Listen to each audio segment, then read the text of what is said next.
Hello and welcome to my video on my mobile game. The first thing I did was look at Google Play and see what was popular on the App Store. I noticed that games that were recreations of sport games were popular. Specifically, I looked at bowling games, or games that included bowling. Two of the games that I looked at I noticed had 10 million plus downloads, and the other had 1k downloads. After doing market research, I decided on making a bowling game. My plan was to make it AR to stand out from the rest of the games that it's like. You'll be able to throw the ball by pressing the screen or button on the screen. Move the ball left to right, and make it faster and slower by rotating the phone in any direction. This would be done using the accelerometer. The game would also be free to play and would contain ads to make money. The ads will be shown when the player returns to the main menu. Also, the game would be built in Unity. I then made the concept arts, the different ways the game could be played, and how the game could look. The first design is where you press the screen and it will throw the ball. The second design and the third design have a button to throw the ball, but the placement of the scoreboard and the button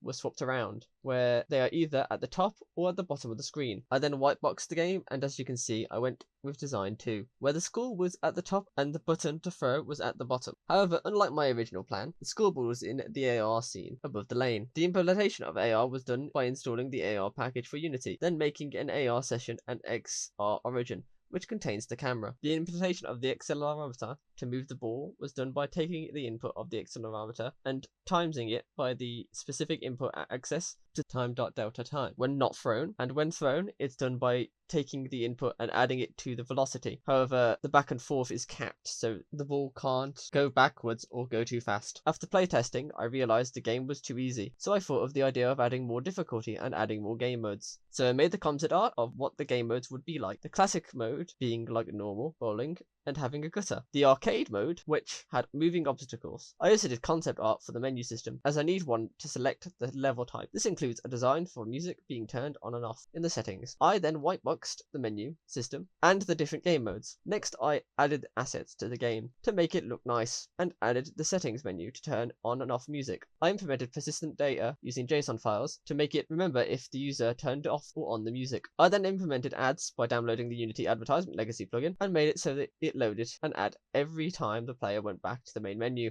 I then decided to add multiplayer to the game to make it stand out more, and mocked up some concept art for what the menus and what it would look like in the game. As you can see, it will look the same, but with 2 separate scoreboards instead of 1 for both players. Each player would take turns as well. I then implemented that into the game and got multiplayer working. The multiplayer was implemented by installing Unity netcode, game objects, and Unity relay packages. Relay connects the 2 players by giving the host a join code, which then could be inputted by the client. Relay connects with a server so that netcode for game objects can pass info back and forth between the players. This is done by adding Network Manager and Unity Transport and a custom script to an object called Network placed in the scene. The custom script handles all the interactions with Relay and makes it so the object can not be destroyed by exiting the scene. I then made another version of the script that handles the gameplay and made it work with 2 players, handling all the things that you need to do in netcode, like spawning in the game objects and transferring ownership from one player to another. All game objects that are interactable need network objects, client network transform,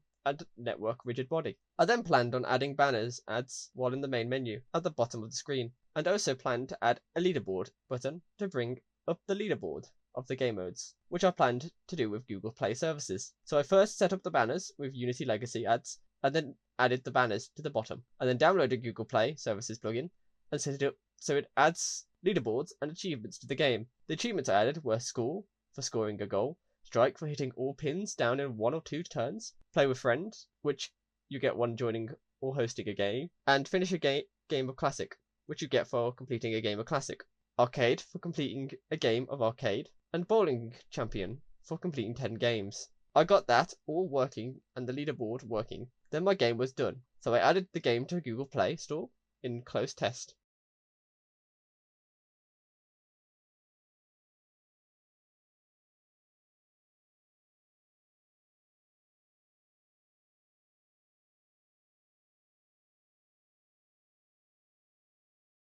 And also published it to itch.io. Improvements I could do to make my game better is to add sounds to make it more interesting when playing, add more settings than just turning on and off music, and multiple controls for people who are disabled, so instead of rotating the phone it has buttons as well.